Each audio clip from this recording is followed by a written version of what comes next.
احنا كنا يفترض نرجع امبارح بالليل بنغازي، ومن بعد من بنغازي اليوم الاثنين يفترض نطيروا بالليل الخرطوم. طبعا الاسباب هي طبعا انت عارف المطارات مغلقه بسبب الامور اللي صايره في البلاد. ان شاء الله ربي نسال الله ان يصلح حال بلادنا وبلاد المسلمين. طبعا هذا اللي صار، هذا السبب الرئيسي. نحن شفنا وفكرنا لقينا ممكن اسرع شيء ان نبقوا هون، واحسن شيء نبقوا هون. الاقتراح جاء من نادي صفاقسي.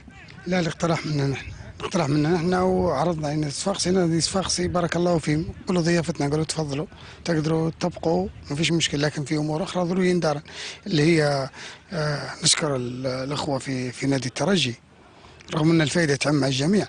لكن بصراحة باتصالات مع نادي الترجي على طول الأخوة الاتحاد الليبي، اتصلنا بالاتحاد الليبي واتصلوا بالأخوة بالترجي وبالناس أصدقائنا في صفاقس واتصلوا بالترجي، والترجي رحبوا.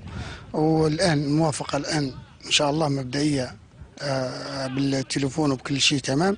عبارة أن أرسلنا الآن برقيات ونستنوا في الرد حيكون إن شاء الله في فترة النص ساعة الساعة القادمة. رد من الترجي ورد الكاف، لانه تتفق الاهلي ويتفق الترجي، لكن الكاف عندها راي كذلك. الكاف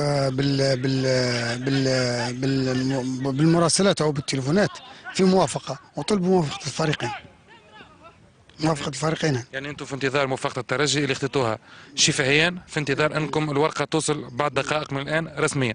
باذن الله، باذن الله، باذن الله. يعني مجرد تجي موافقه حيكون كل شيء تمام. الى الان ان شاء الله بنسبه كبيره اللعب هنا في صفاقس ان شاء الله. نحن مسكونين في ملعب طايل المهيري بين ارضكم لكن بدون جمهوركم.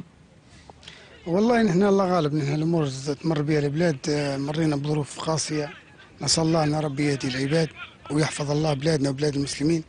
الامور نحن تعودنا ان نلعب ارضنا. انا قبل يعني كنت في فتره في من 2011 لشهر 7 2013 مع المنتخب، مرينا بنفس الظروف، كنا نلعب خارج ارضنا، نلعب في تونس، نلعب كل مره في مكان، نتنقل كل مره في مكان. مرينا بالظروف هذينا.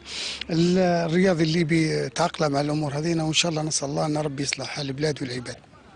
كيف تقدروا انكم تلعبوا في ملعب نجم نقولوا في تونس جماهير الترجي ايضا ممكن تحضر، يعني وكأن الترجي تستقبل مش انتم ما تستقبلوا؟ والله ما قلت لك، نحن الظروف هي اللي تحكم. نتمنى نلعبوا في بنغازي، الاتحاد الافريقي ما سمحناش نلعبوا في ليبيا من الاساس. كان في توقعات الامور يصير مشاكل، يقول لك امور امنيه. نحن الله غالب، الله غالب، هذا اللي حاصل يعني، هذا اللي حاصل. ما كنتش مجتمعوا جماهير الترجي من انها تدخل المباراه؟ لا، هذه في امور اكيد في اتفاقيه بين الانديه وكذا بالنسبه للجمهور، لكن ما نقدرش نقول لك، هذه امور ترجع لاداره النادي.